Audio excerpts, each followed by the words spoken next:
Naghain ng disbarment complaint ngayong umaga sa Supreme Court si Poverty Alleviation Secretary Larry Gadon laban kay Vice President Sara Duterte.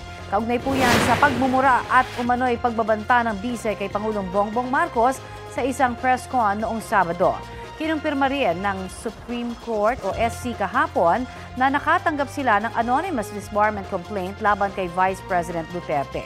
Kaugnay naman ito sa kanyang naging pahayag na huhukayin ang labi ni dating Pangulong Ferdinand Marcos Sr.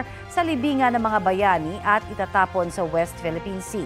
Bukod dito, kinumpirma rin ng Supreme Court na may pending consolidated disbarment case laban kay VP Duterte, kaugnay naman ng panununtok niya sa isang court sheriff na nagsisilbi ng demolition order sa Davao noong 2011, panahon ng kanyang pagiging mayor sa lungsod. Sinusubukan pa ng GMA Integrated News na makuha ang panig ng Vice Presidente.